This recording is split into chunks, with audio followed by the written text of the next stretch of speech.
Right, so we're talking about 6-box model. Managing those leads, routing them, nurturing them, pushing them into a sales cycle. These are about getting strangers into our ecosystem for the first time. But pipeline management is an art and a science, I think, isn't it? Okay, and it's very closely aligned to marketing. It's the results of your marketing efforts.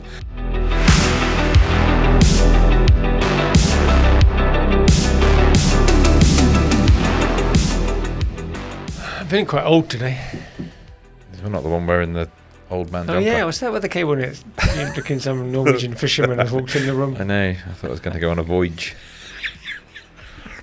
Voyage, you go whaling. Well, Ethan said the it's not that cold, is it? The design matched my natural ripples. But now I'm taking up fishing. So, oh gosh, there's me saying I'm feeling old. So a lot of young people go fishing too. It's the most popular sport in the UK, apparently. Well, I keep hearing it's the most popular sport. Is that really true? When I say taking up fishing, I don't actually own a fishing rod at the moment. I actually went with a friend the other day. It was quite dark. And so you've got a friend who's taking up fishing? Yeah. Well, we both kind of decided. I've always wanted to do fly fishing. I think, you watch the river run through it when you're a kid and all of a sudden... And suddenly you're... I need to stand in a Scottish river somewhere and in my waders and throw fly. Salmon. So fly fishing is what I want to do. Okay, you're not talking coarse fishing, sea fishing. No, but I went with matey, took Ethan along, thought that was, kind of a rite of passage for the son thing, with matey. And then the bailiff turned up. Yeah. Bailiff turned up. Had you not paid your license or something? Thankfully he had. It was always a little bit touch and go with him actually, I wasn't holding the rod at the time. So we were all good. Not that I was holding the rod. Mr. Bailiff. Honest. Does that suddenly make you personally liable for the whatever license? We weren't going to catch anything. You're not paying to catch, you're paying to try to catch. So that's my new... So I did a bit of fishing as a kid. What is the attraction of sitting there by the edge of the river or whatever, mostly not catching? It's quite peaceful. But you could just stand in the river in waders without the rod. Well, no, that's almost like the fish, catching the fish for me is a secondary thing. Yeah. I did say to... just stand in the stream. Well, I did say to Mrs. Buckle, I don't know what I'd do if I actually caught it. We don't know how to do it. I'm not very good with, You need a priest, animals. apparently, do you not? Or is that a sea fishing thing? Where you club it over the head with? Oh, right, it's called a priest. Buff. There we go. I do that with mackerel, but I wouldn't know how to do with the salmon. No. Right, strong things. Oh, well, keep us up to date. We'll see. I'll keep you up to date. I presume we can link all these stories together and you'll then cook it on your fire pit. Ah, there we go. Yeah. Yeah, with your festoon lighting. Whole arc of... We're joining all the Richard Buckle stories It'll be like that. Who is it? Who was the painter that used to do the stuff? Bob. You're not giving much to go on there. Bob. The painter that did stuff. The guy that was on TV, Bob, whatever his name was. Not with you. And he used to have the big afro and he used to paint every day, teach you how to paint. Oh, right. Well, see, as soon as you say that, I'm thinking Rolf Harris. And it was all... not got a big afro. You don't talk about him anymore. You don't talk about him anymore, do you? Yeah. But, no, I can't remember his name today. Bob something. Anyway, people will know. And he painted different scenes every day, like a kind of mountain scene.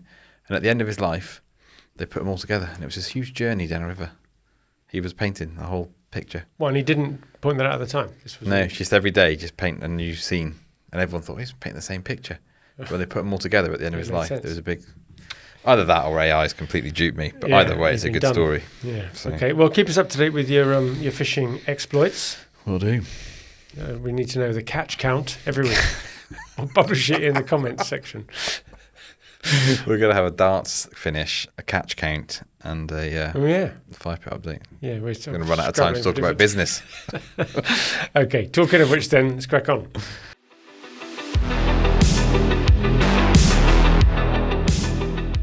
Hello and welcome to another episode of the SME Growth Podcast from Wellmeadow. Rich, what number are we on? Episode? 138. 138. There's a darts finish in there. It sounds like an even number. It's got to be an easy one. Yeah, 18 or what from... I don't know. Something. We'll do the numbers for us. Episode 138. And here we go again, trying to come up with some interesting, useful topics for discussion for owners and managers of small and medium-sized businesses. Let's do what we normally do and remind you of what our previous 3 episodes were. Last week, we were talking about Earth, Wind and Fire, hit number September. We were indeed back to school, wasn't it? It was the back to school episode. The reset, back of the year reset. And I think, as we said at the time, it is actually a much more effective reset than January. You feel a bit more energy. Yeah. Do you feel more energy today? Just had 2 chicken samosas, so not really. Feeling a bit crocked after my badminton last night. Not much energy at all. Okay, that was last week. That was good. Interestingly as well, remember Tracy Miller, who came on as a guest a couple of weeks ago? Indeed. A few weeks ago. I got her newsletter through, email newsletter, and it was on exactly the same subject. Big push for Q4. And she's running a sales conference soon with all of her network. Remember, she talked about community and networking of people who are in business and so on. And she had exactly the same topic. So we shared a few thoughts on that. Very good. Well done, Tracy. So that was that one. What was the week before? Was 136 with Lee Russell talking about AI. Yeah, Lee, it was really good, wasn't he? Flew in from Turkey or wherever it was to come and speak to us in the studio. A digital nomad. But it's some really interesting perspective, actually, for him. And I think good example of keeping your feet firmly on the ground when talking about AI projects. Don't try and come up with the God project that tries to fix everything and eliminates a department and all that stuff. But to start small, experiment, just get everybody comfortable with doing it and chip away at all those little automatable things that we have in our days. Indeed. That was Lee. Thanks, Lee. 135, Steve Brown. Steve Brown, one of the many Steve Browns in Browns. our lives. There's 2 Dave Barrys as well, they're not There floating is. about. And Steve came in to talk about setting up businesses, running businesses, and he happened to have a book which he just dropped into conversation, how to start and build a successful business. So I hope your book sales are going well, Steve. I suspect, having been on our podcast, Rocketing. Absolutely through the roof. Amazon bestseller. And we've had our second request for sponsoring our episodes. Starting to fight them off now. People keep asking us for what's the rate card for sponsoring one of our podcast. So if anybody's got any advice on that, then send it in and we'll come Well, I up would with a say rate card. we're now 2 for 2 on our own referrals through the podcast. Yes, that's true. So, Thanks to those you know who you are, who found us through the podcast and are now clients. So yeah, great projects, great I was clients. mentioning it to someone the other day, actually. It's a good discipline, isn't it? It forces us to stop and think and reflect and come up with stuff to talk about. Start new hobbies. Fishing, fire pits, festoon lighting. We'll begin with an F. Teaching your kids to go fencing. Family. It's the F show. The F. We call it the F word. Right, great. So this week then, episode 138. Treble 6, treble 20, treble 20, double 9, double 18. Oh, yeah. Yeah, okay. We'll go for that. Well done. Well, double 9, isn't it, actually? So does that mean that, to get 18, would that mean that you'd beat me at darts just because you're quicker at coming up with the... See, I think I'd just the throw one the dart, time. see what I'm left with. And then Oh, yeah. work it out from there. Yeah, I'm normally down to Double one. double 1. There's a number of people listening that will relate to that, I think. Right, so we're talking about 6-box model. And if you know us, you're probably bored of hearing about the 6-box model. Yeah, I'm sure you'll still refer back to this episode as a seminal reference work. Yeah. So I suppose we better explain to people what we mean about the 6-box model. We can't put that in the title. No one will know what we're talking about. What we're talking about. Well, 6-box model is a model that we came up with, which has got 6 boxes in it. The question is, how did we come up with the name? That's incredible. Very creative. So this is our attempt at trying to explain what a growth engine is, isn't it? It was spawned out of our go-to-market work and tries to pull all the disparate threads together of the work that we do with clients around go-to-market, how to build a growth engine. And it started with, just the work we were doing around HubSpot and board advisory work, but then I had an attempt at mapping it in Miro, and it ended up looking like a shipping map in the Greek islands. It was a very complicated, lots of lines. Lots of lines and lots of things happening and feedback loops and all that kind of thing. And whilst that's good for the detail, it was quite a lot to get your head around. It was a lovely piece of art. And anybody who looked at it said, oh, gosh, you guys must know what you're talking about. That's complicated, but no one actually read it or understood it. Well, one person printed it out, didn't they? Oh, they did, famously. Covered the whole wall with it. You should have produced a range of wallpaper. Sold it to Laura Ashley. Business wallpaper. There we go. There you go. There's another idea. What was that in the calendar from last week? Oh, my goodness. Oh, yeah, I forgot about the calendar. Oh, God. I hadn't reminded you of that. I'll start doing some sit-ups. Ready for your Women's Institute copycat. Right, now I've completely lost my thread now. So it was a complicated model. There's a lot going on around go-to-market strategy, board advisory work, or growth governance type of thing. The whole process of how to bring leads into CRM, HubSpot, managing those leads, routing them, nurturing them, pushing them into a sales cycle, customer retention, customer service. Yep. And we also added in things like, often you'll find design or engineering get involved in the quotes as well. So how does that all fit in and all that? You So can imagine how it got complicated very quickly. So if anybody wants to have a look at it, feel free to get in touch. Well, I was just going to say that there's for those of you that are listening in the car, then don't do that now. It may not be useful, and if you're walking the dog, you won't be able to. But when you get back to a device, then we've done a little shortcut on it. So if you go to wellmeadow.co.uk/6box, the number 6 followed by the word box, then it'll take you there, and it'll show you a picture. But we could, if we're clever, through the power of radio, describe something to create a picture in someone's mind, couldn't we? A picture with words. How do the 6 boxes, what do they all do and how do they fit together? Well, I think, so the mega model was too much, wasn't it? So it got simplified down. And I think it started as 3 boxes. Yeah. And then moved to 4 boxes. Thought, hang on a minute, but where does such and such go? And then we added another box. And we settled on 6 boxes. And repeated, so it's 6, yeah. We're trying to hold it to 6, aren't we? Even though 7 would be, in some senses, a more magical number, the 7 box model. But anyway, 6. We'd have to change all our marketing. But so the 6 boxes are grouped. So the first kind of 3 almost sit, if you imagine 3 boxes. Yes, if you're sitting with a piece of paper, you could be drawing this out. Sketch this out. Draw 3 boxes first. 3 boxes on the left side of your page. On top of each other. And these are around lead generation. This is the lead generation area. So the first box is inbound marketing. The second is outbound prospecting. And the third is around referrals. So all of these, and we have to be careful about definitions here, these are about getting strangers into our ecosystem for the first time. So if you think about when people do other stuff, normally it's working with people they've already met and done stuff before. So this isn't that. This is, as you say, lead gen of some sort or other. 3 different ways of getting strangers into the system. Are we carrying on with the drawing analogy? Why don't we do that? So you grouped the first 3, then they all do bringing strangers in. So they'll come into a decision diamond. Decision diamond. So imagine now, which isn't one of the boxes. You've got each of those boxes is like a balloon with a string on it, and you're holding it on a very windy day. So you've got lines coming in. No, you lost me there. I'm thinking of that Banksy image. Oh yeah. With the he's about to get in trouble, isn't he, Banksy? Okay. So you got your three ways boxes of bringing strangers in from lead generation. Lines coming out of the box into a decision triangle, which is, are they ready to buy? Now, for those of you not watching, Richard is actually drawing this on a paper, even though it's seared on his eyelids.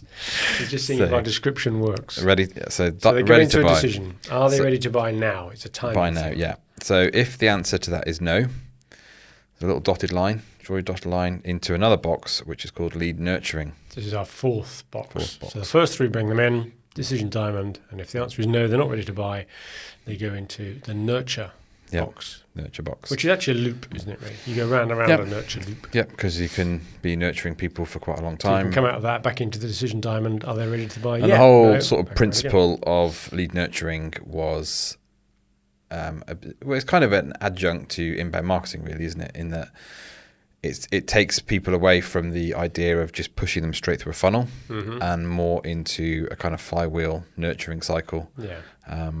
And so it's about keeping people in your ecosystem by offering them valuable content, insights, staying in touch, that type of thing. Yeah, and for people who've read some of Grant Leboff's work or heard him speak before, that was something that he always used to talk about as well, wasn't it? Don't think of it as a funnel where lost opportunities fall at the bottom and they're lost. It's a community. It's a bag of contacts rather than a funnel of contacts. And the idea is to sort of build up all of those contacts within your CRM or your business and give them content that's actually valuable for them. You're getting deep dive here. We haven't done the rest of the picture. Oh yeah, okay. Come back to that. Come back. So we've got our 3 boxes on the left. Yep. Bringing stuff into a decision diamond. Are they ready to buy? No, they say. Right, no. So I'm going to nurture you. Come out. Are you ready to buy? No, they say. Back into nurture. The only other way out of that nurture one that isn't you are ready to buy is the unsubscribe. That's the exit. So let's say they come back into the decision diamond or they go for the first time. They read an email and they go, that's what I need. Well, you know what? I am ready to buy. I am ready. After all. Yeah. Okay, so they come out of the decision diamond now in a different direction and they go into another box. Sales pipeline management box. Pipeline management, which is what people think of as CRM. Yeah. Right? They have a very narrow view of CRM, which is just this bit, when in fact it's all of it. Right, so pipeline management. So they come out of that and they've suddenly got a project. Yep. And if you're in Salesforce land, you'd call that an opportunity. If you're in HubSpot land, you call it a deal. Put it into your pipeline and then you manage it through the pipeline stages and do all the things you normally do. We'll come back to that in a minute. So then you come out of that and you either win the deal or lose the deal. Yep. And if you win the deal, ta-da, you got yourself your sixth box. Which is client retention. So you got a customer that you want to keep. Customer retention, client retention. So how do you service, and service your clients? Customers only come out of keep them that happy. in one of a few ways. They either buy once and sit there. Yeah. They churn. They don't become a customer anymore because they've gone somewhere else. Or they have a repeat purchase of some sort, which could be an upsell or an onsell and all that stuff. Okay, so quick recap then. Our 6 boxes. Well, and there's a loop back, isn't there, in a sense, to the referrals from the client retention box, because if they become advocates, that loops back. So that sort of completes the closed system of business growth. So we've got 3 boxes on the left for the 3 different ways of getting strangers in: inbound, outbound, and referrals. It goes through a decision diamond and either goes into a nurture box and back to the decision diamond and goes around that loop forever, or it comes out of the decision diamond and goes into the pipeline part where you manage the pipeline. And if you come out of there correctly, it goes into being a customer and you look after them as customers. Yeah. So I suppose just as a recap then, it was coming up with that model and using that as a way to describe to all of our clients how our thinking worked. Yeah. And just explaining that almost by the by, we happen to use HubSpot as a backbone to manage all of this stuff. It turned the tables a little bit to say, we're not here to teach you how to use a piece of software for its own sake, and we're not happen to be HubSpot experts just because it happened that way. We're doing it for a reason. We're doing it for this reason. It's because when you think about your business in this sense, you need something to hang all these thoughts together. You need a framework, don't you? And I suppose maybe people who've worked with us in the past will be familiar with the Well-Meadow Growth Generator, which was an early kind of precursor to some of these things, because again, that was around at what stage of the buyer journey should you be, what tools should you use, what approaches should you use for marketing, because there's so many. Yeah. And I think what we found and continue to find is that there's so much you can do now when it comes to either business growth or marketing, sales. It's just a wash with options. Actually having a framework, and as simple as it sounds, the genius almost is in the simplicity, isn't it? The genius is in the simplicity. I've heard another great phrase today. Someone said the grubbiness of apathy. I quite like that. Oh, I like that. Yeah, it's that's poetry. Powerful, isn't it? That's poetry, yeah. I know. Zephaniah would be happy with it. The grubbiness of apathy.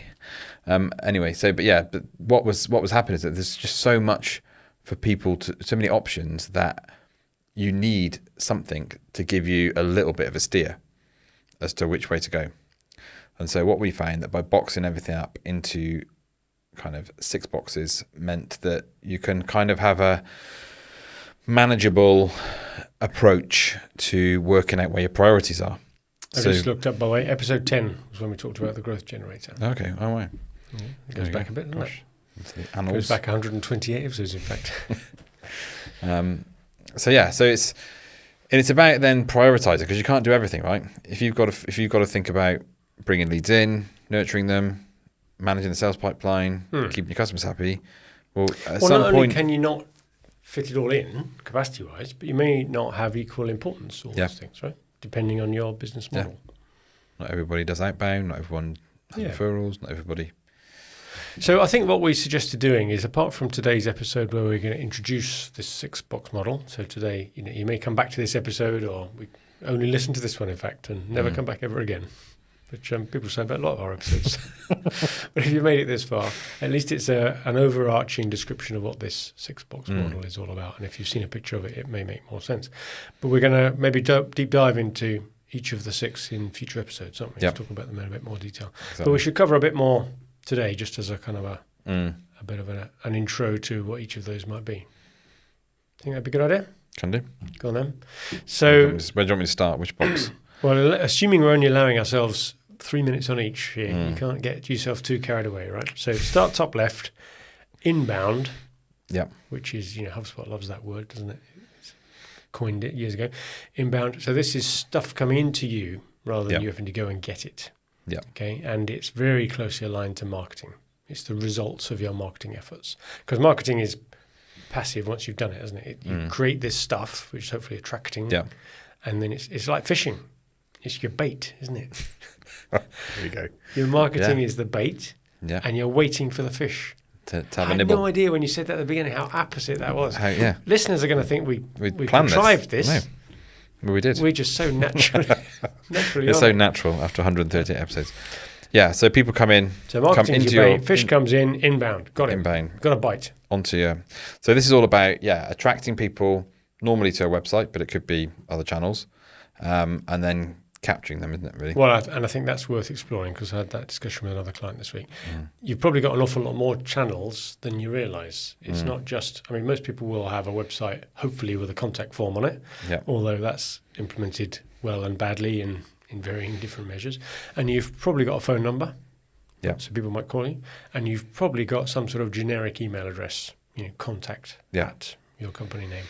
So they're the obvious ones. But these days there's so many others. You could well be using WhatsApp, Facebook Messenger. You might have messages coming through on LinkedIn. You might have traffic coming through with messages through other social media platforms or Pinterest or... Omni-channel, I believe they call it. I believe they do. Omni-channel. And I think that is how I think more and more people buy, isn't it? Cross-channel. They want to see. So there's a whole philosophy around 7-11-4, which is like people haven't seen, the 11th time someone sees you is the first time. So there's an element of repetition. They want to see you across, 7 different places, I think it is, or something like that, or 4 different places and 7 hours of content or something. And that's a rule of thumb as to... Sounds a lot, doesn't it? But it seems to be getting boring. 14 episodes of the podcast. And you got there. That's 7 hours. That's 7 hours. Well, some people binge listen to these episodes. Well, show. To be confirmed, but keep your eyes posted soon for some SME. Have you got some big news? It's not official yet, but it's in progress. Right, okay. So that's a teaser. We'll come back in future episodes and find out what Rich was talking about on that. So inbound omnichannel, inbound, it's about getting people to a point where you can capture normally an email address, typically in exchange for some form of content. And if they've come in through some sort of omni-channel hub, then you need somewhere that all this stuff comes in, gets triaged and treated appropriately. So some first-level qualification, at least. And what I would say about that, if you'd have been speaking to us probably at the start of we've probably actually got a podcast on it around creating ebooks for inbound, which was a very popular strategy for inbound marketing for many, many years. Lead magnets. I think the ebook lead magnet is probably dying a death, and we're looking at things more like scorecards or kind of information, email, nurtury type more customized stuff. Really because of the fact that AI is now kind of taking away that top of funnel marketing option for a lot of companies. Well, we talked about the fact, why would you write blogs anymore? Yeah. If Google isn't going to, even if it does reward you by pushing you up the search engines, and search engines aren't delivering the results that people. And it's about looking at where's AI getting its search results from? So Reddit was a really big source, and other places like that. And then having a strategy that actually means that you get found in the AI. I was with a client yesterday and we did some, they're talking about their website, did a quick search, they didn't even come up on AI for any of that type of thing. So top of funnel is now probably been largely consumed by AI, which means that when people do get to your website, that kind of content needs to be more middle funnel, bottom of funnel focused. Yeah. So we'll come back in a future episode and talk a bit more in depth about how you manage all this stuff. But ultimately, you want to treat this inbound box as a machine in its own right. It's one of the key cogs in our growth engine. Yep. And you need to know how well is this area working. So in other words, what would you measure? What are the key measures around it? What are the outputs? What's the efficiency? What are you trying to get? And ultimately, can you get a return on investment? And I think your point there is it's getting harder and harder and harder to get a return on investment on this area. So you've got to be cleverer. Coming up with good ways of doing it. Okay, well, let's move on then to the next box. Box number 2, outbound. Well, that would almost be like casting the rod, wouldn't it? If inbound was the net, this is the rod. I'm going to have to think over that metaphor. I like the idea that the bait is just dangling on the end of the line with a float on the surface, or the fly in your case, and you're waiting for the fish to come and take it. Right? That's definitely inbound. Outbound for me is more the net. I'm going and trying to scoop the fish up. I can see a fish. I'm going over there with my net and I'm going to try and net it. and get it. See, I would say that outbound to inbound is more, you've got a web of content. You've got lots of different bits all over the place, and you may be scooping them that way. Right. Whereas outbound is much more, it's Think like this fly metaphor's fishing. helping. It's like there, I think it might be under that little tree. Just flip. Go and get it. 10 and 2, apparently. That's what you do. 10 and 2. Is that right? For those not watching, that's on a clock face, right? Yeah. From 10 o'clock position to 2 o'clock. The point about outbound is that you are making a much more deliberate effort. And I think it's possibly what some people might just regard as good old-fashioned sales, prospecting. Not the sales as in the closing, the negotiating, and all that stuff, but the going to find people bit, which could mean going to an exhibition and meeting people there. It could be having a list of potential target customers that you'd like to work with. It could be buying a list of email addresses and contacts from one of these services that do it, like Hunter or Apollo, or going through LinkedIn. The point is, it's harder work in some senses, in that you have to go out and do it. Yep. But by the same sense, it is to some degree automatable. So let's say you get yourself 1,000 emails from one of these services that you buy them from, or a filtered list of some sort, put them into your machine, and then you start prospecting in some way.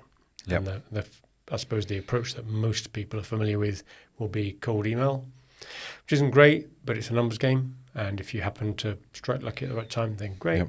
Another one that worked quite well that we were on the receiving end of a little while ago was someone just leaving a voicemail message. And there is a whole thing about whether you get people's mobile numbers and whether they like that or not, or leave it a voicemail at their work. So you could do that. And as we've talked about before, postcards as well, using mail to reach out. Yep. And I think we can deep dive it on the actual episode that we do, but around the whole AI input into outbound. How to tailor it, that how to make the mass customization of it something that you can automate so that it works. How to make it not look like AI, because everyone's getting these emails like, hey, it's sunny in Shrewsbury today. How are you? Yeah. So as the CEO of XYZ company, you must face ways. Challenges like this. There's a couple of ways we're doing that at the moment, and also I think putting some humour in. So one of the best outbound emails that I responded to recently had some great GIFs in it. Had GIF, It cracked me up, and I thought I've got to have a chat with this chap. So you fell for it. But that's also about a bit of creativity. You've got to be different. So that's the second box then. So if first box, inbound, the fish come to you. Second box, outbound, you go and get them. You see them in the distance, you can get it, whether that's with your net or your web or your whatever it is your metaphor stretched to on that one. And the third one, we drove this into quite a good stage of evolution, really, didn't we? But it was on recognising the fact that our work doesn't come much from inbound and outbound. Bits of it do. Yep. And you mentioned earlier that we've had 2 clients sign up recently, having found us through the podcast, and outbound we've reached out and done some mail shots and people respond and stuff. But they are probably 10 to 20% of the new clients that we sign up. Yeah. And the vast majority is this third box, which we call referral, but I think it more generically, to apply to lots of companies, I would just call it the third party. So it's not people coming to you or you going to them in a traditional inbound, outbound sense, but it's using someone else to do it for you. And in our world, that's referrers. So we have a network of referrers to do that. But that might be affiliates or introducers or sales agents, or it's whatever your business model has as this otherness, this sort of third-party thing, people, teams, companies, whatever, that help you get business. I'm trying to think of the fishing analogy. Go to the supermarket and they've got the fish already. That's it.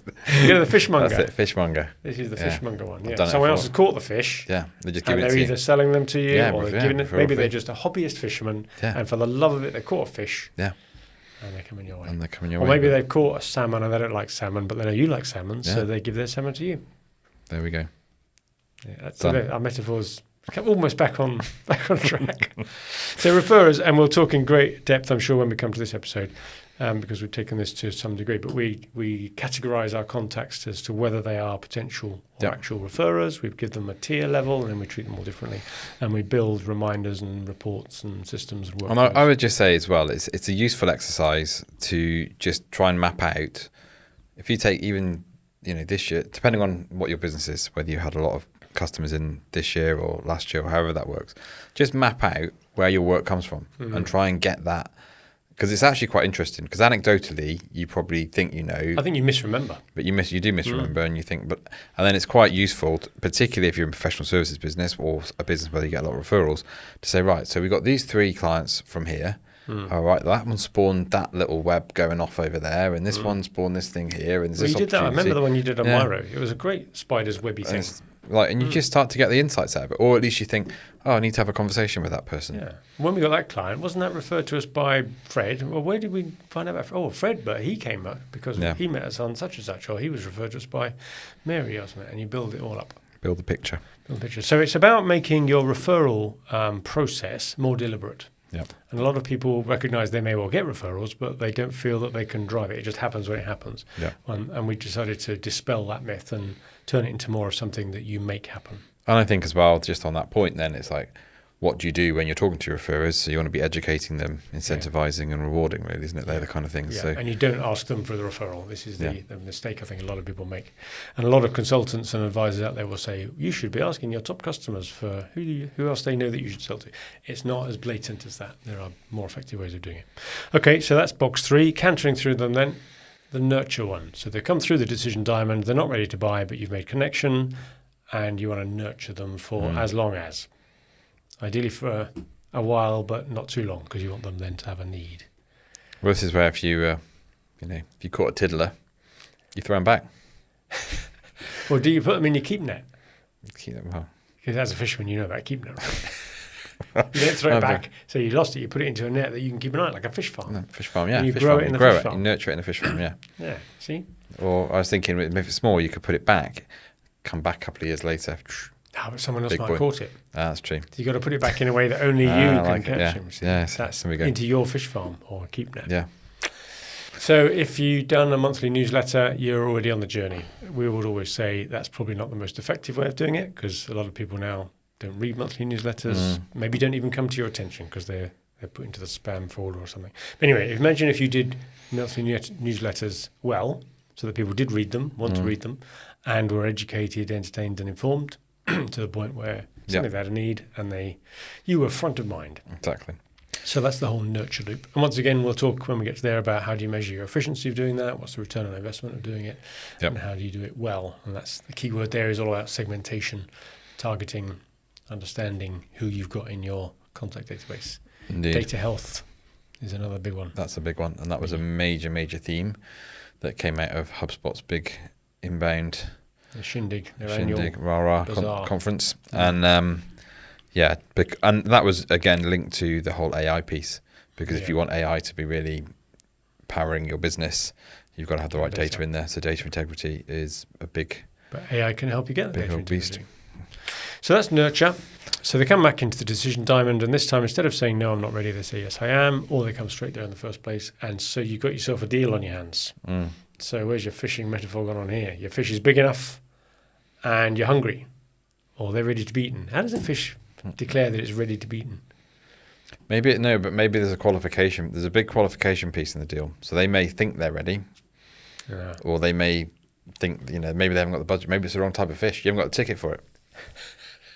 You can only catch salmon and trout. If we'd have thought about this before, we might have thought of a better way of getting through this stage. I'm struggling here a little bit. You've got your fish, they're ready, you're in your pipeline, and anyway, you're going to have stages in your pipeline, you're going to qualify the deal, you're going to come up with some sort of forecast score, you're going to work out what the needs are, do your discovery call, start solution designing, putting a proposal together, negotiating terms, and hopefully closing it. Yeah. I definitely can't see where the fish bit is coming out of that. Well, you just got to make sure you're trying to catch the right fish when you get to that point, don't you, really? If you haven't Maybe you've got a particular recipe in mind. It needs a certain fish. Because some fish may say, yeah, I'm big enough now, ready to be eaten. Here I am, I'm a perch. And there's nothing I can think of worse than eating a perch. It's a pike or something. Yeah. I want a trout or a salmon or a tuna. Right. So anyway, it's got to be big enough. It's got to be ready. It's got to. Yeah. So there's the whole pipeline management. Back to what we said at the beginning. This is the bit that people think of when they think CRM. Yeah. Pipeline stages and qualifying and reminders and stuff. And this is probably where this is the point where we start with a lot of projects, isn't it? I would say, just as a adjunct into this on that front. Yeah, depending where people think their pain point is, quite often it's just this lack of organisation of their pipeline, their deals and stuff. It may not be. It may be they're doing that quite well. but they haven't got any deals to put in it, Yeah. and they need something further upstream. But pipeline management is an art and a science, I think, isn't it? We had an episode on this one, didn't we, where we talked about the measures, good sales KPIs. Yeah. We talked about pipeline cover and deal velocity and stuff Yeah. like that. So we'll come back to that and revise some of that in the episode on pipeline management. So hopefully at the end of all this lot, you get a win, Yeah. and you've turned your fish in the pipeline into a customer. It's served up on a plate somehow It's up now. on a plate. Well, I don't know. If the ultimate goal of fishing is to have a meal, this is the end of that process, isn't it? We've found the right fish at the right time. We've found the we're recipe. eating it though. That's not. That's not a good Don't message, is eat it? your clients. Yeah. That's the. Okay, so we need to switch metaphors then. Yeah, I think it breaks down at that point, doesn't it? So you got yourself a customer anyway, You got yourself a customer. and you need to look after them. Well, you start, you've got to deliver whatever you've just sold. So the whole Yeah. service tickets, customer satisfaction, net promoter score, all that type of thing. You've got to understand what their other needs are, so you can cross-sell to meet their other needs, always solving for the customer. You may well do what they call land and expand, so it's not more to that customer, but it's some other departments in the same company or some other companies in the same group or whatever. So you're nurturing the network from within now, so you're not having to come to complete strangers. And you've got a great reference anyway. What you don't want to do is to have them churn. You don't want them to get upset with you and go off to another supplier, another customer, and then lose them forever. So that's the whole management of customers piece. And then, as you said, the feedback loop, where, and if you can, you link them into the referral part of your process as well. So there you go. You want to keep the water oxygenated in your fish farm. Right, next week, I'm I'm going to see, and I bet you've It's an never AI. thought about It's an AI job. Right, okay. ChatGPT. Okay, we'll have the Fishing analogy for battle a of the six-box model. AIs. We want to see how it comes up with the fishing analogy that doesn't end up with us eating the customer. So all those customers out there, It honestly, always ends that way. Yeah. we didn't mean to eat you. You were just looking so tasty. So metaphors aside, there's a bit of fishing going on. We've got leads coming in, we're nurturing them, we put them through a pipeline, and then when they're a customer, we look after them. That's it. That's it. That's the 6-box model. So wellmodo.co.uk/6box with the number 6, and you'll get yourself a picture, and you can start thinking about that through. So tune in for future episodes, and we'll go through them all in a bit Deep more dive detail. those. Some practical tips. Yeah, and basically, if somebody did listen to all of those and put something in place, then at least they've got this whole ecosystem of go-to-market stuff in their company under some sort of umbrella. They can explain it. And I think there's probably, if there is a seventh and eighth and ninth box, but there is a whole piece around GTM strategy where you're looking at buyer personas, buyer journeys, messaging, that type of thing, just so that your content strategy, because all of that feeds into all of this. Yeah, a lot of that is quite foundational, isn't it? Foundational You need to do stuff. that anyway. And then the whole data integrity piece around your CRM and data in that is quite foundational. So, yeah. I guess provided that's you've like got we did in those the growth generator. We talked about the foundation levels, what systems are you using, and buyer journeys, reporting and all that. stuff, But we can dive into some of that and touch on some of that in subsequent weeks. Good. So you've either got your listeners absolutely hooked now and they can't wait for the next episode. Hooked. Did you know that? You're baiting them. Either that, or they've just set a date in the diary to come back in 7 weeks' time when all this is over, and we've stopped talking about the 6-box. Well, hopefully they'll come back next week. Next week. It's too late in the day. It is. Time to go home. Too late in the metaphor. Metaphor is starting to eat you. Right, thank you very much for listening to another episode based loosely around fishing this week from the SME Growth Podcast from Wellmodo, where we're trying to talk about our 6-box model piece by piece, but today being a bit of an overview.